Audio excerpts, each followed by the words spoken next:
Welcome to the System Performance Measures Data Correction video series. If you're watching this video, it's because you want to end homelessness.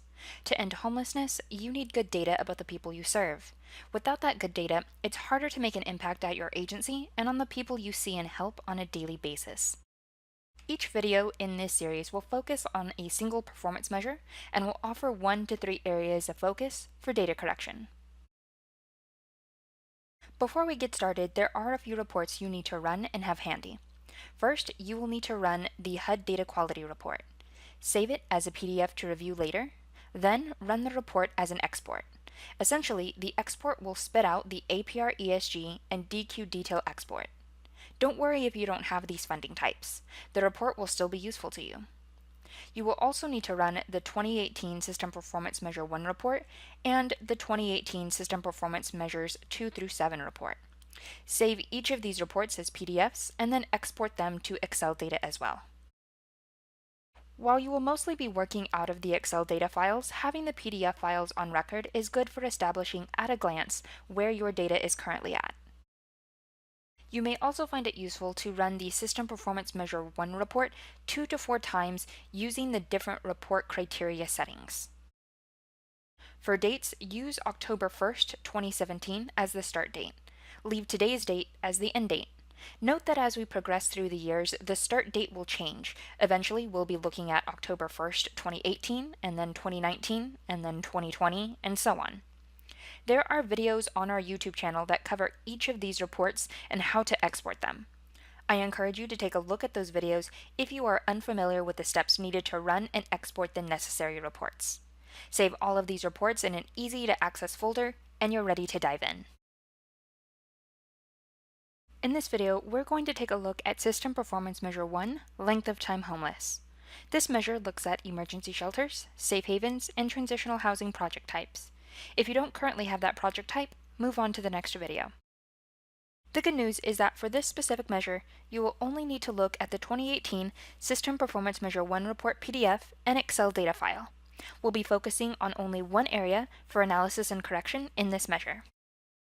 First, check out the PDF report of Measure 1. Look at the average length of time homeless and median length of time homeless. If these numbers look high to you on your report, that could mean one of two things. It could mean the data is not accurate and clients need to be exited from the programs in HMIS with the correct exit dates. Or the data is accurate and the population you serve has a high length of time homeless due to a variety of factors. To figure out which one is a truer representation of your data, you'll need to look at the Excel data report for Measure 1. Now, crack open your Excel data file for Performance Measure 1.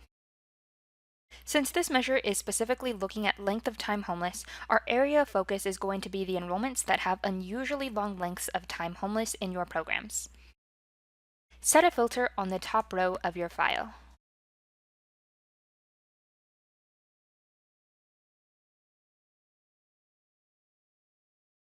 I'm using Excel 2013. Your version may look a little different on your end, but the steps will generally be the same regardless of what version you are using. The column you want to pay attention to here is LOT homeless or length of time homeless.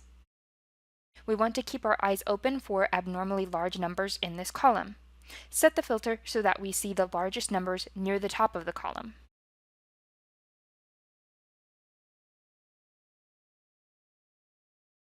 You might be asking what we mean by unusually or abnormally long lengths of time. This is actually going to vary from program to program, from organization to organization. For transitional housing, it's possible to have clients in the program for months at a time. For emergency shelters, stays are typically shorter. Your job here is to analyze the clients who are listed at the top of the report after you set the filter. Take note of their name and their client ID. And go do a little digging.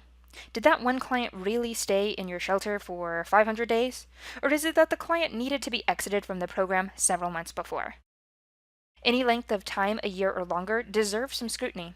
If all of your lengths of time are shorter than that, spot check the clients with the highest length of time to ensure that their data is correct. And that's it. Thanks for watching. Join us in our next video in the System Performance Measures Data Correction series.